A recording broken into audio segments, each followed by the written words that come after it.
자, 한번 따라하겠습니다. 성경이 말하는 교회상. 성경이 말하는 교회상. 성경이 말하는 교회상. 성경이 말하는 교회상. 이란 제목으로 하나님의 말씀을 증거토록 하겠습니다. 본래 카톨릭의 사제였던 마르틴 루터는 1517년 10월 31일 당시 교황을 중심으로 하는 교황 정치와 카톨릭 교회의 면죄부 판매, 또 연옥에 대한 주장, 그리고 공로 사상에 의한 구원관을 비판하며 95개조 반박문을 비텐베르크 성 교회 정문에 게시했습니다. 이날부터 해서 유럽은요 혼란에 빠지게 되었어요. 어지러워졌습니다. 독일에서 벌어진 이 사건으로 인해서 유럽 전 지역이 혼란스럽게 되었습니다. 왜냐하면 당시 유럽 사회는 교황 중심의 사회였습니다. 물론 각 나라의 황제들이 있지만 교황이 그 황제들을 거의 임명하기도 하고요. 절대 권력을 가진 자가 바로 이 로마 교황이었죠. 교황이었단 말이에요. 그러다 보니까 유럽 전역에서 난리가 났어요. 이것은 로마 카톨릭에 대한 대항이고, 또 마르틴 루터가 95개조 반박문을 붙인 것은 교황의 권위를 깎아내리는 행동이었기 때문에 유럽 전역이 야단이었습니다. 물론 그 이전에도 이미 존 위클리프 그리고 얀 후스와 같은 종교 개혁가들은 비성경적인 주장을 했던 로마 카톨릭과 교황의 잘못에 대해서 곳곳에서 비난을 했었던 것이 사실이에요. 하지만 그때에는 빛을 발하지 못했지만 마르틴 루터에 의해서 95개조 반박문이 붙여진 이후 종교 개혁에 불이 붙기 시작해서 그 결과 로마 카톨릭에 대항해서 개신교회가 생겨나게 되었습니다. 그러니까 저와 여러분들이 지금 다니고 있는 이 개신교회가 그때 이후로부터 생겨나게 되었다는 것이죠. 따라서 개신교회는 로마 카톨릭에 대한 개혁 차원에서 시작되었기에 일명 개혁교회, 즉 리포엄드 처치라고 할 수 있습니다. 그러니까 개신교회는 곧 개혁교회예요. 리포엄드 처치. 그러기에 개혁교회는, 우리 개신교회는 정말 무엇을 중시 여기냐면 항상 말씀을 중시 여깁니다. 말씀. 여러분 예배 시간에도 말씀 시간이 가장 길죠. 30분에서 40분 가장 길어요. 어느 교회나 마찬가지입니다. 찬양도 있고 기도도 있고 헌금도 있고 여러 가지 순서들이 있지만 이 개혁교회를 가보게 되면, 개신교회를 가보게 되면 이제 종교개혁 이후 바로 이 말씀 중심의 삶을 우리가 살아야 하기 때문에 예배 순서에도 그만큼 말씀 시간이 가장 긴 거예요. 여러분, 그렇게 개혁교회인 우리 개신교회에서 가장 중요한 것이 바로 말씀이 되는 이유가 무엇이냐면, 당시 교황과 로마 카톨릭이 주장했던 면죄부 판매, 연옥설, 공로사상에 의한 구원 등이 모두 성경에 나와 있지 않기 때문이죠. 성경을 봐도 연옥이라는 단어가 있습니까? 없습니까? 없습니다. 근데 카톨릭은 그것을 주장해요. 면죄부 판매가 여러분 있습니까? 없습니까? 없죠. 공로 사상에 의해서 구원을 받습니까? 아니죠. 우리의 구원은 믿음으로 받죠. 그런데 당시 로마 카톨릭과 교황은 그런 것들을 주장했기 때문에 이 개혁교회가 말씀에 비춰보니까 그것이 잘못되었다, 이렇게 주장해서 나왔기 때문에 개혁교회, 즉 개신교회는 말씀을 중시 여기는 거예요. 그러기에 개혁교회는 비성경적인 카톨릭에 대항해서 생겨나게 된 것입니다. 따라서 오직 성경, 즉 솔라 스크립추라라는 라틴어가 있는데, 솔라 스크립추라, 이 오직 성경이라는 뜻인데, 이것은 우리 개신교회가 언제나 붙들어야 할 구호라고 할 수 있는 거예요. 여러분, 지금도 카톨릭은요 교황을 신성시 여깁니다. 신성시 여겨요. 교황을 사람 취급하지 않죠. 사람이 아니라고 여겨요. 혹시 여러분들은 교황 무호설에 대해서 들어보셨습니까? 교황 무호설. 우리는 보통 성경 무호설은 우리가 알고 있죠. 성경은 이게 진리이기 때문에, 하나님의 말씀이기 때문에 틀리지 않다, 오류가 없다. 근데 교황 무호설이 있습니다. 캐톨릭이 주장을 합니다. 바로 교황이 카톨릭의 대표성을 가지고 교황의 지위에서 신앙, 도덕 등에 관하여 결정을 내리게 되면 여기에는 성령의 특별한 은총이 보장되다 보니 그 결정에는 결단코 오류가 있을 수 없다라는 교리예요. 이는 초기 기독교 시기부터 내려온 유서 깊은 전통입니다. 성경에 나와 있지 않지만 전통으로 그렇게 지켜왔는데요. 1870년 제1차 바티칸 공의회에서 많은 반대에도 불구하고 정식 교리로 확정되어서 지금까지 지켜집니다. 쉽게 말하면 교황이 내린 결정은 오류가 있을 수 없다라는 거예요. 교황이 내뱉은 말은요, 오류가 없다라는 거예요. 따라서 교황을 오류가 있는 인간이 아니라고 카톨릭 교회에서는 지금도 여기고 있는 것이죠. 반면에 우리 개신교회는 어떨까요? 저와 여러분들이 다니고 있는 이 장로교회는 어떨까요? 성경 무엇을은 들어보셨지만 교단의 대표인 총회장 무엇을 들어보셨습니까? 교단의 대표가 있죠. 총회장. 여러분, 제가 이제 이 교회 대표이다 보니까 당회장인데, 이 당회장들이 이렇게 몇몇 교회들이 또 합쳐지게 되면 노회장이 나오고, 노회장이 이렇게 합쳐지게 되면 총회장이 나옵니다. 우리 교단은 12,000교회가 있죠. 전국의 12,000교회의 이렇게 딱 장을 총회장이라고 여기죠. 예장 합동 측. 혹시 여러분들은 그 예장 합동 측 총회장의 무소리에 대해서 들어보셨어요? 그런 말 들어보지 않았을 거란 말이에요. 또 여러분, 교단장이 있습니다. 우리는 장로교인데 장로교, 성결교, 순복음 이렇게 여러 가지 합쳐가지고 한교총이라고 보통 이야기하는데, 한교총 대표회장 무엇을 들어보셨습니까? 그런 말 들어보지 않았죠. 우리는 정말 성경 무엇을만 들어봤잖아요. 즉, 아무리 영역을 갖춘 목회자라 하더라도, 큰 대형교회 목사님이라 하더라도 영역을 갖추어서 개척해가지고 수만 명의 교회를 이끈 목회자라 하더라도 목회자의 결정에 오류가 있을 수 있음을 우리 개신교회는 인정한단 말이죠. 즉, 사람이라는 거예요. 목회자인 저도 사람으로 우리 개신교회는 이야기합니다. 바로 성경이 다음과 같이 말을 해주기 때문인데요. 모든 사람이 죄를 범하였음에 하나님의 영광에 이르지 못하더니. 모든 사람, 예외가 있습니까? 없습니까? 모든 사람에는 예외가 있어요? 없어요? 없죠. 모든 사람이에요. 저를 포함한 대형교회 목사님들 누구나 사람이라면 죄를 짓는단 말이죠. 즉, 오류를 가진단 말이에요. 따라서 우리 개신교회에서는 아무리 영역을 갖춘 대형교회 목회자를 하더라도 죄성을 가진 인간이기에 오류가 있다고 여기지만, 카톨릭 교회에서는 교황이 인간이면 죄성 때문에 오류가 있다고 여겨지기에 인간이 아니라 신성시 여기는 거예요. 인간이 되어서는 안 되는 것이죠. 왜? 교황 무호설이 확립되려면.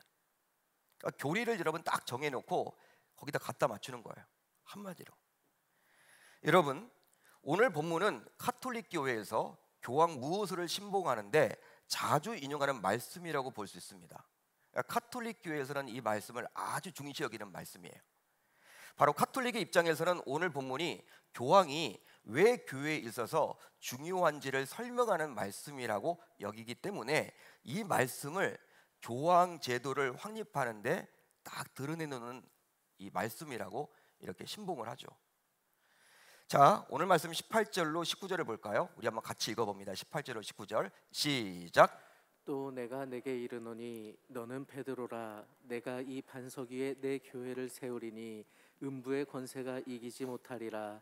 내가 천국 열쇠를 내게 주리니 내가 땅에서 무엇이든지 매면 하늘에서도 매일 것이요 내가 땅에서 무엇이든지 풀면 하늘에서도 풀리리라 하시고. 자, 이 말씀에서 우리가 주목해서 봐야 될 구절이에요. 너는 베드로라. 내가 이 반석 위에 내 교회를 세우리니. 예수님의 말씀이에요. 또 한 가지가 있죠. 내가 천국 열쇠를 내게 주리니. 예수님의 말씀이죠. 여러분, 예수님께서 언제 이 말씀을 하셨습니까? 바로 100점짜리 베드로의 신앙 고백을 들은 이후에 베드로에게 이 구절을 말씀해 주신 거예요. 그런데 예수님께서 하신 이 말씀을 카톨릭 교회와 우리 개신교회가 달리 해석을 합니다. 해석이 달라요. 여러분들이 개역개정만 보면요, 오히려 캐톨릭의 그런 주장이 옳은 것처럼 보여져요. 이제부터 제가 설명을 해드릴게요. 한마디로 이 구절을 여러분 향한 성경 해석이 다른데요. 자, 카톨릭은 어떻게 해석을 하느냐? 18절에 나와 있습니다. 18절에 이 반석 위에 나의 교회를 세우겠다라고 예수님께서 말씀하고 있지 않습니까? 그런데 이 반석을 사도 베드로 개인으로 취급을 합니다. 카톨릭에서는. 카톨릭은 18절에 이 반석을 사도 베드로 개인으로 취급을 하는데, 그 이유가 무엇이냐면 이 반석이란 단어와 이 베드로라는 단어가 헬러가 여러분 같아요. 어근이 같아요. 어원이 같아요. 페트라. 여러분 같은 뜻입니다. 반석이란 뜻입니다. 그리고 캐톨릭이 주장하는 것이 지금 베드로와의 대화 속에서 예수님께서 이 말씀을 지금 주신 것이다. 그렇기 때문에 이 반석은 바로 베드로다라고 주장을 하는 것입니다. 더욱이 카톨릭은 19절의 내가 천국 열쇠를 네게 주리니라고 이렇게 나와 있는데 거기에 나와 있는 네개 준다라고 했을 때 네 개가 바로 이 베드로 한 사람으로 해석을 합니다. 카톨릭 교회에서는 18절과 연결을 쭉 하시는 거죠. 따라서 이런 카톨릭의 해석에 따르면 예수님이 천국의 열쇠를 오직 베드로에게만 주셨다라는 거예요. 다른 사람에게 준 게 아니라는 거예요. 그러기에 예수님께서는 12제자가 있었고 또 수없이 많은 사람들 가운데 여러 사람들이 있었지만 오직 베드로만이 예수님에게서 특별한 선택을 받은 자이기에 초대 교황의 자리에 오를 수가 있었다라고 여깁니다. 그러니까 캐톨릭의 주장은요, 사도 바울보다도요 베드로예요. 베드로가 초대 교황이야. 예수님에게서 선택받은 유일한 자야. 쉽게 말하면 교회는 베드로 한 사람으로 시작될 수 있었다라는 주장을 캐톨릭 교회는 주장을 합니다. 실제 우리가 보는 개역개정 성경만을 놓고 보면 이런 캐톨릭의 주장이 맞는 것처럼 보여지죠. 원어를 들이밀고 또 이 앞뒤 문맥을 보게 되면 지금 예수님께서 이 말씀을 베드로와 하셨기 때문에 이 반석 위에 내 교회를 세우겠다. 이 반석은 바로 베드로와 같은 원어를 쓴단 말이에요. 헬라 원어를. 그렇기 때문에 지금 베드로에게 주신 거 아니냐. 천국 열쇠를 내게 주겠다라고 했는데 그 네 개가 바로 베드로 아니냐. 여러분 오늘 말씀을 보게 되면요 그것처럼 마치 느껴져요. 그렇죠? 반면에 개신교에서는 어떻게 해석을 하느냐. 18절에 나와 있는 이 반석을 베드로 개인이 아니라 앞에서 베드로가 고백했던 신앙 고백으로 해석을 합니다. 어떤 고백을 했습니까? 주는 그리스도시요 살아계신 하나님의 아들이시니이다. 이 고백으로 여기는 거예요. 우리 개신교회는 한마디로 신앙 고백의 위에 교회가 세워졌다라고 우리 개신교회는 봅니다. 신앙 고백 위에 교회가 세워졌다. 우리 주님께서 교회를 세우셨다. 또 19절에서 보여지는 네개 주리니 이 구절의 네 개는 베드로 한 사람을 지칭하지 않고 개신교회에서는 어떻게 보느냐. 주는 그리스도시요 살아계신 하나님의 아들이시니이다 라고 신앙을 고백하는 모든 자로 해석을 해요. 넓히는 거죠. 베드로 한 사람만에게 주어진 말씀이 아니라는 거예요. 자, 그렇다면 원어인 헬라어 성경은 누구의 손을 들어주고 있을까요? 우리나라 개역개정을 보면요 마치 카톨릭이 정말 맞는 것 같아. 예? 베드로가 주장하는 그래서 초대교회의 초대 일회 교황이 바로 베드로다. 지금 카톨릭 교회는 그렇게 여기잖아요. 지금 교황 제도의 여러분 첫 1번이 이 베드로다. 왜? 예수님께서 세워주셨기 때문에. 그런 논리를 피는데 여러분 우리나라 성경만을 가지고 놓고 보면요 그게 맞는 것처럼 보인다니까. 그렇다면 헬라 원어를 봐야 되겠죠. 원어를 보면 과연 누구의 손을 들어줄까요? 개신교회의 손을 들어줄까요? 아니면 캐톨릭 교회의 손을 들어주고 있을까요? 자, 18절에 나온 반석, 이 반석은 헬라어로 페트라라는 단어를 씁니다. 페트라. 여러분 한두 번쯤은 다 들어보셨죠? 반석은 페트라라는 단어를 사용하는데 바위란 뜻이에요. 바위. 이것은 페트로스인 베드로와 같은 뜻입니다. 여기까지는 여러분 캐톨릭의 주장이 맞아요. 하지만 이 부분이 중요해. 반석은 여성 단수형으로 기록되어 있습니다. 헬라 원어를 보게 되면. 여러분 혹시 독일어 불어를 하실 수 있는 분 계시죠? 영어와 달리 이 독일어 불어는요 여성이냐, 중성이냐, 남성이냐 이게 틀리죠. 성이 있어요. 성이. 단어마다 여러분 성이 있어요. 근데 헬라어도 마찬가지죠. 헬라어에서 독일어가 나왔잖아요. 그러다 보니까 여러분 유사합니다. 헬라어 원어를 보게 되면요 아주 여러분들 이게 남성이냐, 남성 단수냐, 남성 복수냐, 여성 단수냐, 여성 복수냐, 중성 단수냐 여러분 이게 다 나와 있습니다. 그런데 오늘 우리가 살펴보고 있는 이 반석은 여성 단수형으로 되어 있는데 여러분 베드로는 남성 단수형으로 되어 있다는 거예요. 그러니까 다르다는 것이죠. 다른 단어예요. 다른 의도예요.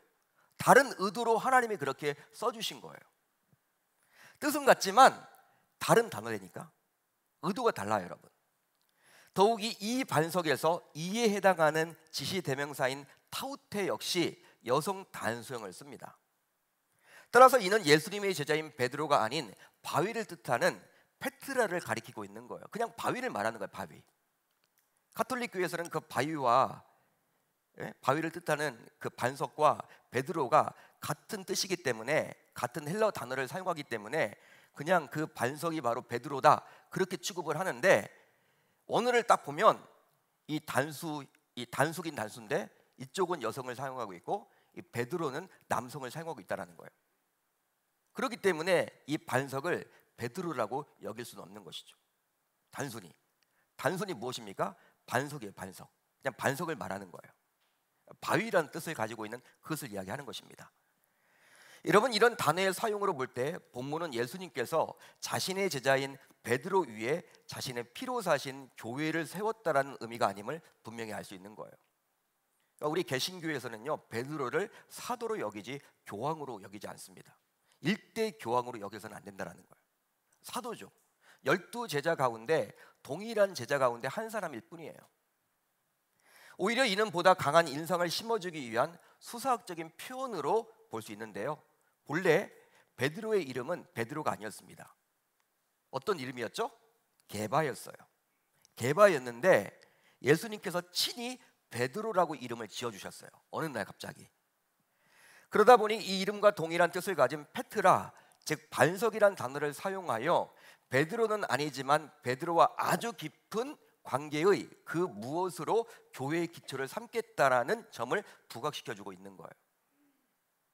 따라서 그것은 바로 베드로가 예수님에게 방금 전에 했던 신앙 고백, 즉 주는 그리스도시요 살아계신 하나님의 아들이시니이다, 바로 이 고백 위에 교회의 기초를 세우겠다라는 의미입니다. 따라서 개신교의 말이 맞는 거예요. 성경은요, 언어를 보게 되면 개신교의 주장을 지금 손을 들어주고 있는 거예요. 캐톨릭 교회가 여러분 잘못되었다라는 거예요. 바로 이 고백 위에, 이 신앙 고백 위에 교회의 기초를 세우는 것입니다. 그러니까 여러분, 신앙 고백은 너무 중요해요. 너무 중요합니다. 여러분들은 예수 그리스도를 누구라고 여기십니까? 어떤 분이 여러분들에게 와서 야, 너 교회 다닌다며, 너 예수님 믿는다며, 예수님이 너와 어떤 관계야? 물어보면요, 여러분 답을 하실 수가 있어야 돼요. 예수님은 나에게 어떤 분이다. 우리가 여러분 사도신경으로 신앙을 고백하고 예배를 시작하죠. 아주 중요한 거예요.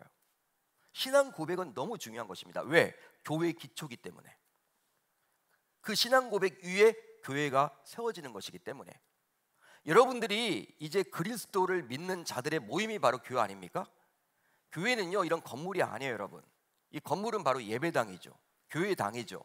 교회는 바로 저와 여러분들이 바로 교회란 말이에요. 그렇다면 교회인 우리는 여러분 신앙 고백 위에 기초가 그 신앙 고백 위에 교회의 기초가 세워지는 것이기 때문에 우리가 교회라면 어떤 자 위에 여러분들 이 교회가 세워지는 거예요? 신앙 고백을 할 수 있는 자야만이 여러분 교회라고 말할 수 있는 거예요. 그러니까 예수님이 어떠한 분인지를 모르면요, 그분들은 교회만 다닐 뿐이지 진정한 교회요 성도라고 말할 수 없는 거예요. 따라서 오늘 말씀을 보시면 주님께서 친히 내 교회라고 말씀하므로 교회의 주는 바로 우리 주님이신데요, 내 교회다라고 이야기를 하고 있죠. 성경을 보면요, 예수님께서 자신의 교회라고 직접 이야기한 곳은 이 말씀밖에 없어요. 내 교회다, 나의 교회야. 그러기에 주님이 주인이신 교회의 구성원인 우리 모두 이제 베드로가 했던 주는 그리스도시요 살아계신 하나님의 아들이시니이다, 이 신앙 고백을 동일하게 할 수 있어야만 할 줄로 믿습니다. 저와 여러분들 모두 다 하실 수 있어야 된다는 거예요. 베드로의 신앙 고백뿐만 아니라 저와 여러분들도 동일하게 그러한 고백이 나의 고백이 되어야 하는 것이죠. 바로 이 성도들의 신앙 고백 위에 교회가 굳건하게 세워지기 때문입니다. 따라서 교회는 예수님을 메시아, 즉 그리스도로 여기며 하나님의 아들로 여기는 자들의 모임이라고 할 수 있는 거예요. 그러기에 교회라는 이름으로 모여서 드리는 예배, 양육 훈련, 전도, 선교, 구제, 심지어 봉사에도 이런 신앙 고백이 반드시 담겨져 있어야 하는 것이죠. 여러분, 우리가 교회에서 봉사를 합니다. 여러 가지 봉사를 해요. 누구 이름으로 모여서 하는 겁니까? 예수 그리스도 때문에 하는 거죠. 세상의 봉사와는 달라요. 세상도 여러분 봉사활동 합니다. 뭐 토요일 날 이렇게 보니까 주변 보면 막 여러분 띠를 두르고 다니면서 여러분 봉사를 하더라고요. 교회에서 나온 것 같진 않아. 근데 그분들도 여러분 얼마나 선한 일을 하는지 몰라. 근데 그런 분들과 우리의 차이가 있죠. 우리의 봉사는요, 누구 때문에 모여서 하는 거예요? 바로 예수 그리스도. 사랑방도 마찬가지예요. 여러분 사랑방에 모여서 세상 이야기만 하고 끝난다. 물론 세상 이야기를 할 수 있죠. 처음에 여러분 시작할 때는 뭐 딱딱하니까 우리 자녀 이야기를 시작할 수가 있고 뭐 직장 이야기를 시작할 수 있습니다. 그렇지만 끝날 때는 예수 그리스도의 이름으로 끝나야 되는 거예요. 그게 없이 그냥 세상 모임과 별반 상관없이 밥 먹고 흩어지고 뭐 그런 여러분 세상의 모임처럼 돼버리면요, 세상에 여러분 동창 모임이나 사랑방이나 별 상관이 없어. 별 차이가 없는 거예요. 그러니까 교회에서 하는 어떤 모임이든지 간에 이 신앙 고백이 있어야 한다는 것이죠. 자, 그렇다면 이제 오늘 말씀은 예수님께서 우선 묻습니다. 그리고 그 이후에 그 질문에 제자들이 답하는 형식으로 되어 있는데요. 자, 오늘 말씀을 살펴볼 때 교회의 주인이신 예수님께서 우리 교회는 과연 어떤 교회가 되어야 한다라고 말을 해주고 있을까요? 지금 예수님께서 나의 교회라고 말을 하고 있단 말이에요. 근데 앞뒤 문맥을 보게 되면 이 교회, 어떤 교회가 되면 좋겠다라고 예수님은 기대하면서 이 말을 하고 있는 것일까요? 우선 신앙생활을 하기 힘든 여건에서도 예수가 그리스도요, 하나님의 아들이라고 믿고 당당하게 고백할 수 있어야만 합니다. 믿으시면 아멘, 동의가 되시면 아멘. 여러분 잘 들으세요. 신앙생활을 하기 힘든 어떤 상황 속에서도 예수가 그리스도요, 하나님의 아들이라고 믿고 당당하게 고백할 수 있어야 하는 거예요. 쭈삣쭈삣 거려서는 안 된다는 거야. 피해서는 안 된다는 거야. 몰래 믿어서는 안 된다는 거예요. 끝까지 여러분 믿음을 지켜야 한다는 거예요. 자, 오늘 말씀 13절을 보시면 예수님께서 말씀을 전하는 장소가 나옵니다. 여러분 13절을 한번 볼까요? 여러분 제가 자막은 준비하지 않았는데 13절을 여러분 한번 같이 읽어봅니다. 시작. 예수께서 빌립보 가이사랴 지방에 이르러 제자들에게 물어 이르시되 사람들이 인자를 누구라 하느냐. 예수님께서 지금 어디에서 제자들에게 말씀을 하고 있습니까? 빌립보 가이사랴. 빌립보 가이사랴, 일명 가이사랴 빌립보라는 도시에서 이야기를 합니다. 여러분 이 빌립보 가이사랴는요, 유대 지역의 최북단이에요. 제가 항상 말씀을 드리죠. 유대의 지도를 보게 되면 고구마 모양이다. 고구마 모양. 그런데 고구마 모양 가운데 최북단이에요. 한반도로 보게 되면 함경북도 청진과 같은 곳이에요. 청진. 아주 여러분 이 끝, 이제 국경지대. 러시아와 붙어 있고 중국과 붙어 있는 국경지대. 여러분 그걸 생각해 보시면 돼요. 예수님은 주로 어디서 활동하셨을까요? 유다 지역에서 활동을 하셨죠. 유다 지역을 벗어난 적이 없어요. 예수님은 대부분이 갈릴리 지역 아니면 예루살렘. 여러분 그쪽에서만 말씀을 전했어요. 여러분 오늘 우리가 살펴보고 있는 15장까지도 그런 내용이에요.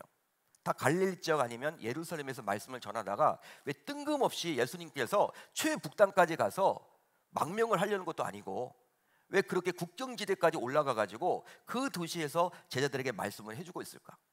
아니 갈릴리에서 이 말씀을 하면 안 되는 것일까? 예루살렘 지역에서 이 말씀을 하시면 안 되는 것일까? 이유가 있습니다. 그 부분을 우리가 놓쳐서는 안 돼요. 그 부분을 놓쳐서는 안 됩니다. 무언가 특별한 이유가 있기 때문에 예수님께서 제자들을 이끌고 모두 다 이끌어서 그 국경지대까지 가서 그 가이사랴 빌립보에서 말씀을 전해주고 있다는 거예요. 따라서 이 이유를 알기 위해서는 이 도시가 과연 어떠한 도시인지를 우리가 몰라서는 안 얘기겠죠. 자, 그렇다면 빌립보 가이사랴는 과연 어떤 도시일까요? 어떤 도시입니까? 이 도시의 이름에서 우리가 좀 알 수가 있듯이 헤롯 대왕의 세 아들 가운데 하나였던 빌립이 있었습니다. 우리가 여러분 잘 알고 있는 헤롯 대왕은요, 바로 유다 전역을 다스렸어. 여러분 그가 죽고 나서 이제 삼형제가 나라를 이제 분할해서 다스렸습니다. 근데 빌립이 다스렸던 곳이 바로 최북단이었어. 분봉왕이라고 보통 이야기하죠. 분봉왕. 분봉왕은요 이제 아버지와는 달라요. 그 지역만을 다스리는 왕이에요. 그러다 보니까 분봉왕이었던 빌립은 로마 황제에게 잘 보이기 위해서 이 도시를 재건하면서 자신의 이름과 함께 가이사랴를 함께 넣어서 불렀다라는 거예요. 그래서 가이사랴 빌립보, 빌립보 가이사랴로 불렀습니다. 따라서 빌립보 가이사랴는 로마 황제에게 헌정된 도시였습니다. 받쳐진 도시였다라는 거예요. 물론 당시 유대 전 지역은 로마 황제의 식민지였지만 특별히 분봉왕이었던 빌립은 그 지역의 왕으로만 만족하지 못하고 아버지 헤롯 대왕처럼 유대 전 지역의 왕이 되어서 그 지역을 통치하기를 원했기 때문에 그 도시를 왕에게 바쳤어요. 왜? 잘 보여서 이제 로마 황제에게 이쁨 받아가지고 아버지처럼 전 지역을 다스리기를 원했기 때문에. 한마디로 로마 황제에게 잘 보이기 위한 목적에서 이 도시가 바쳐진 것입니다. 따라서 가이사랴 빌립보는요, 황제의 도시라고 보시면 돼요. 황제의 도시다. 별칭이 황제의 도시예요. 그러기에 굉장히 잘 재건되었으며 편리함과 화려함의 극체를 가지고 있죠. 얼마나 편리하겠습니까? 최첨단 도시겠죠. 그 당시에 최고로 좋은 곳들은 다 갖다 발랐겠죠. 금으로 여러분들 다 만들어 놨겠죠. 왜? 황제에게 여러분 바쳐야 되니까. 따라서 이런 도시까지 굳이 와서 예수님께서 제자들과 대화를 지금 나누고 있다는 것에 우리는 주목을 하셔야 돼요. 여러분, 이 도시는 황제에게 한정된 도시답게, 황제에게 바쳐진 도시답게 황제를 숭배하는 큰 신전이 그 안에 자리 잡고 있었다고 합니다. 큰 신전, 황제를 숭배해야 되니까. 당시 로마 황제는요, 신의 아들이었습니다. 신의 아들로 취급을 받았어요. 그러니까 절대 권력자였죠. 신입니다, 신. 그러니까 여러분, 그 도시에서도 여러분 유대인들은 본래 하나님을 믿잖아요. 하나님만을 믿잖아, 유일신 하나님만을. 근데 유대인들이 이제 그곳에 이제 이 빌립이 그 신전을 지어놓고 황제를 숭배하도록 만들었어요. 그러니까 세상에서 출세하기 위해서 그렇게 신앙까지도 버린 것이죠. 한마디로. 따라서 그곳에서 살아가는 사람들은 로마 황제를 신으로 숭배해야만 했습니다. 따라서 그곳에서 살아가는 사람들은 숭배를 해야 되는데 그렇게 할 때만이 경제생활도 가능해요. 직장에서 쫓겨나지 않아. 황제를 숭배해야지만. 또 공무원 시험에도 임용이 돼. 또 학교도 온전히 다닐 수가 있어. 그러니까 사회생활을 하려면, 제대로 여러분 되는 사회생활을 하려면, 숨어 다니지 않고 그렇게 제대로 된 사회생활, 경제활동을 하려면 여러분 그 황제에게 절을 해야만 했습니다. 숭배를 해야만 했던 곳이 바로 그곳에 사는 사람들의 특징이었어요. 그러기에 그곳에서 유일신 하나님만을 믿고 섬긴다라는 것은 어쩌면 큰 손해를 입고 핍박을 당하고 심지어는 목숨을 걸어야 할 만큼 위험한 곳이 바로 그곳이었다라는 거예요. 따라서 황제를 섬겨야 하는 그곳에서도 예수만이 진리이고 예수만이 구원자임을 당당하게 선포할 수 있어야 함을 제자들에게 알려주고 가르쳐주고자 예수님께서는 그곳까지 제자들을 끌고 가서 제자들과 대화를 나눴던 거예요. 그러니까 갈릴리에서 묻지 않았던 거예요. 예루살렘에서 묻지 않았던 거예요. 그 위험한 도시에서 물었던 거예요. 황제를 선택할래, 예수를 선택할래? 너희들. 제자들에게 지금 그걸 묻고 있는 거예요. 예수님이 뭘 원하십니까? 황제가 아니라 예수 그리스도만을 선택하겠습니다. 베드로가 여러분 어떻게 대답했어요? 주는 그리스도시요 살아계신 하나님의 아들입니다. 저는 황제를 숭배하지 않고 오직 당신 하나님의 아들인 그리스도만을 섬기겠습니다. 100점짜리 답을 하니까 얼마나 예수님이 기뻤겠습니까? 그러기에 베드로와 동일한 신앙 고백을 하는 교회인 우리 신자들은 비록 복음을 전하기 힘든 여건 속에서 살아가더라도 예수가 기대했듯이, 예수님께서 기대하듯이 오직 예수만을 믿어야 한다라고 당당하게 전할 수 있어야 할 줄로 믿습니다. 믿습니다. 예수만이 구원자입니다. 이렇게 말할 수 있어야 한다는 거예요. 비록 황제만을 섬겨야 하는 곳에서도 자신의 제자들이 황제가 아니라 예수만을 섬기고 믿겠다라는 그 고백을 받고자 하셨듯이 말이죠. 그러니까 저와 여러분들도 동일하게 할 수 있어야 하는 거예요. 따라서 신앙 고백으로 세워진 교회인 우리 모두 코로나 팬데믹과 같이 아무리 예수 믿기가 힘든 여건이 되더라도, 코로나가 오게 되면서 예수 믿기가 참 힘들어졌죠. 막 교회 나가는 것, 요즘은 여러분 뭐 다 풀렸으니까 그렇지만 지난 2년 동안 얼마나 힘들었습니까? 교회 가는 것도 눈치 주고, 또 월요일 날 직장 가면 어제 교회 다녀왔냐고 물어보는 분들도 있고, 세상에서 비춰지는 것들이 참 여러분 부끄럽기도 하고, 얼굴이 여러분 막 따끔따끔 거리기도 하고, 예수 믿는 척 하기도 참 어렵고, 여러분 이렇게 정말 예수 믿기가 힘든 여건이 되더라도 결코 예수를 잊어서는 곤란하고, 오히려 그런 상황 속에서도 당당하게 끝까지 예수를 믿어야 한다는 거예요. 오늘 말씀은 그것을 지금 이야기해주고 있는 것이죠. 우리가 교회라면, 우리가 그리스도의 몸된 그러한 교회 지체라면 우리는 예수를 정말 뭐 이렇게 편안할 때만 믿는 것이 아니라 혼란스럽고 예수 믿는다라고 핍박이 오고 좌절이 여러분 있고 힘들고 어려운 여건들 속에 그런 처하게 되더라도 당당하게 예수를 믿는다라고 선택할 수 있어야 한다는 거예요. 지금 그것을 말해주고자 그 제자들을 빌립보 가이사랴까지 끌고 가서 그 황제 도시, 황제만이 숭배를 받았던 그곳에서 제자들은 황제가 아니라 그리스도를 선택하겠다라고 당당하게 이야기했듯이 이 시대 속에서도 마찬가지입니다. 예수를 믿는다라고 해서 핍박이 있고, 눈에 보이는 핍박은 아니더라도 눈에 보이지 않는 핍박이 있고, 또 여러 가지 여건 상황시 예수 믿는 것 자체가 힘들고 어렵더라도 예수를 결단코 포기해서는 아니 됨을 이 시간 깨닫고 돌아갈 수 있기를 우리 주님의 이름으로 축원합니다. 여러분, 직장에서도요, 예수 믿는 티를 내세요. 예수 믿는다라고 당당하게 이야기할 수 있어야 된다는 거야. 그게 여러분 교회라는 거예요. 쭈삣쭈삣 거리지 말라는 거예요. 식기도 할 때 여러분들 이렇게 불신자들하고 밥 먹을 때도 식기도 하고 드시라는 거예요. 그냥 여러분들 눈 뜨고 기도하지 마시고, 눈 뜨고 하나님 땡큐 이렇게 딱 하지 마시고, 제대로 여러분 기도하고 믿는 티를 내라는 거예요. 쉽지 않죠? 그렇지만 진정한 교회라면 그런 모습을 갖춰야 한다는 거야. 저와 여러분들 모두 빌립보 가이사랴 황제 도시였던 그곳에서도 베드로가 그렇게 고백했듯이 저와 여러분들도 그런 고백을 해나갈 수 있기를 우리 주님의 이름으로 축원합니다. 세상은 돈도 같이 섬겨라, 예수도 믿고 돈도 같이 섬겨. No! 나는 예수가 먼저야. 나는 예수 그리스도가 먼저야. 나는 신앙이 먼저야. 이렇게 말할 수 있어야 한다는 것입니다. 그렇게 한번 해볼 수 있기를 바랍니다. 다음으로 살아계신 하나님을 증거할 수 있어야만 한다는 거예요. 믿으시면 아멘. 이제 예수님은 황제 도시에서 자신의 제자들에게 묻습니다. 어떻게 물었습니까? 사람들이 인자를 누구라 하느냐? 야, 나를 가리켜서 사람들은 누구라고 이야기를 해? 이렇게 물었어요. 인자는 예수님께서 자기 자신을 가리킬 때 보통 사용하는 말인데요, 사람들은 인자를 누구라 하느냐? 여러분, 이렇게 예수님이 묻자 제자들은 어떻게 대답합니까? 더러는 세례 요한, 더러는 엘리야, 어떤 이는 에레미야나 선지자 중에 하나이다. 제자들은 당시에 사람들이 예수를 바라보는 그대로 예수님께 말씀드렸어요. 속이지 않았습니다. 바로 구약의 여러 선지자들 가운데 한 사람이라고 여기고 있다. 사람들은요, 예수님, 당신을 구약의 여러 선지자 가운데 한 사람으로 취급을 합니다. 그렇게 대답을 했어요. 그런데 예수님이 이제 진짜 묻고 싶은 질문을 제자들에게 합니다. 무엇입니까? 너희는 나를 누구라 하느냐? 너희는 나를 누구라 하느냐? 여러분, 너희라고 나와 있습니다. 너희. 베드로에게만 주신 말씀이 아니라는 거예요. 가톨릭은 자꾸 이 말씀을 예수님이 12제자가 아니라 베드로와만은 주신 말씀이라고 여긴단 말이에요. 그런데 예수님은요, 12제자에게 다 물어본 거예요. 너희들은 다 누구라 하느냐? 나를.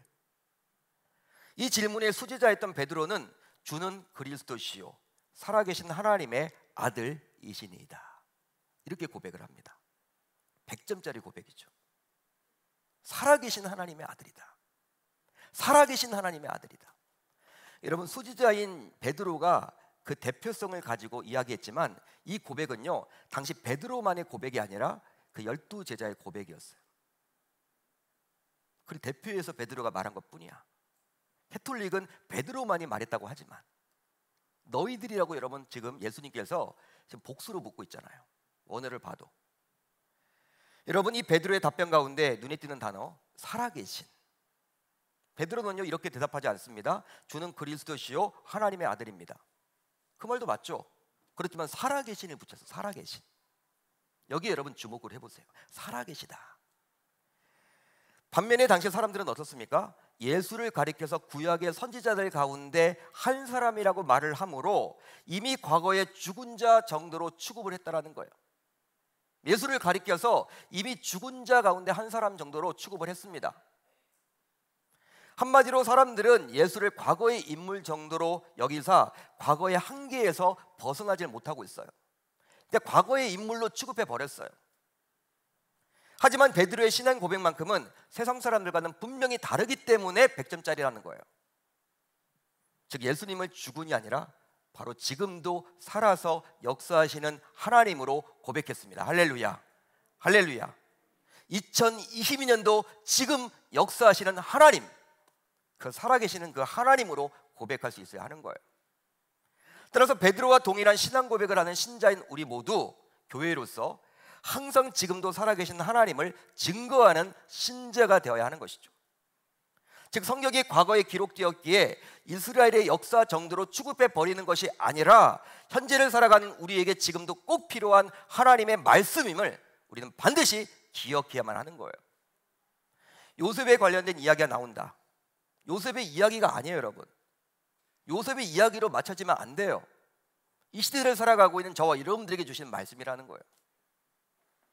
그러므로 인해 어떤 어려움에 처하게 되더라도 과거에만 계셨던 하나님이 아니라 지금도 동일하게 살아서 역사하시는 하나님이시기에 그 하나님만을 우리가 붙들고 살아간다면 어떠한 어려움 위기도 넉넉하게 이겨낼 수 있게 되리라 믿습니다. 믿습니다. 지금도 홍해는 갈라지는 거예요. 지금도 오병의 기적은 나타납니다. 그게 과거에만 머무르는 사건이 아니라는 거예요, 여러분. 살아계신 우리가 하나님, 그 고백을 할 수가 있어야 돼. 살아계신 하나님. 그러니까 예전에 여러분 우리가 뭘 했고 왕년이 난 뭘 했고 이게 중요한 것이 아니라 지금 살아계신 그 하나님을 나는 믿고 있느냐. 매일매일 만나야 된다는 거예요. 이제 말씀을 정리합니다. 여러분, 신자에게 있어서 교회는 너무나도 중요합니다. 바로 교회는 우리의 신앙의 대상인 주님께서 피로 사셨기 때문인데요. 따라서 우리는 싫으나 좋으나 주님이 원하시기 때문에 교회를 통해서 신앙생활을 해나갈 수밖에 없어요. 어떤 분들 가운데서는요, 교회 나가면 이 관계도 맺어야 되고 힘들고 어렵고 주차도 복잡하고 집에서 나는 그냥 성경 말씀 읽고 기도하고 내 신앙 내가 지키겠다, 이런 분들이 있겠죠. 하지만 그것은 잘못입니다. 왜 예수님께서 부활 이후에 40일 이후에 승천하시면서 오순절 성령을 주셨을까? 그리고 오순절 성령을 주시고 난 다음에 왜 이 땅에 교회가 생겨나게 되었을까? 눈에 보이지 않은 그 예수님, 그 예수님을 어디를 통해서 믿을 수 있다는 거예요? 바로 교회를 통해서. 교회를 통해서 우리는 싫으나 좋든 아무튼 신앙생활을 해야만 합니다. 하지만 교회라고 해서 다 같은 교회가 아니라는 거예요. 교회 간판이 붙었다고 해서 다 같은 교회가 아니라는 거예요. 바로 주님이 원하시는 교회상이 있기 때문인데요. 그것은 바로 성경이 말하는 교회상입니다. 성경이 말하는 교회상, 오늘 말씀의 제목이죠. 무엇입니까? 바로 자신이 처한 상황에 상관없이 예수를 믿을 수 있는 성도인 교회, 또 한 가지 지금도 살아계신 하나님을 증거하는 성도인 교회가 되어야 할 줄로 믿습니다. 따라서 이제부터 이런 성경이 말하는 교회상을 갖추어서 교회의 주인이신 하나님께 기쁨을 선사하는 우리 모두가 되실 수 있기를 우리 주님의 이름으로 축원합니다. 축원합니다. 그런 은혜가 넘칠 수 있기를 바랍니다.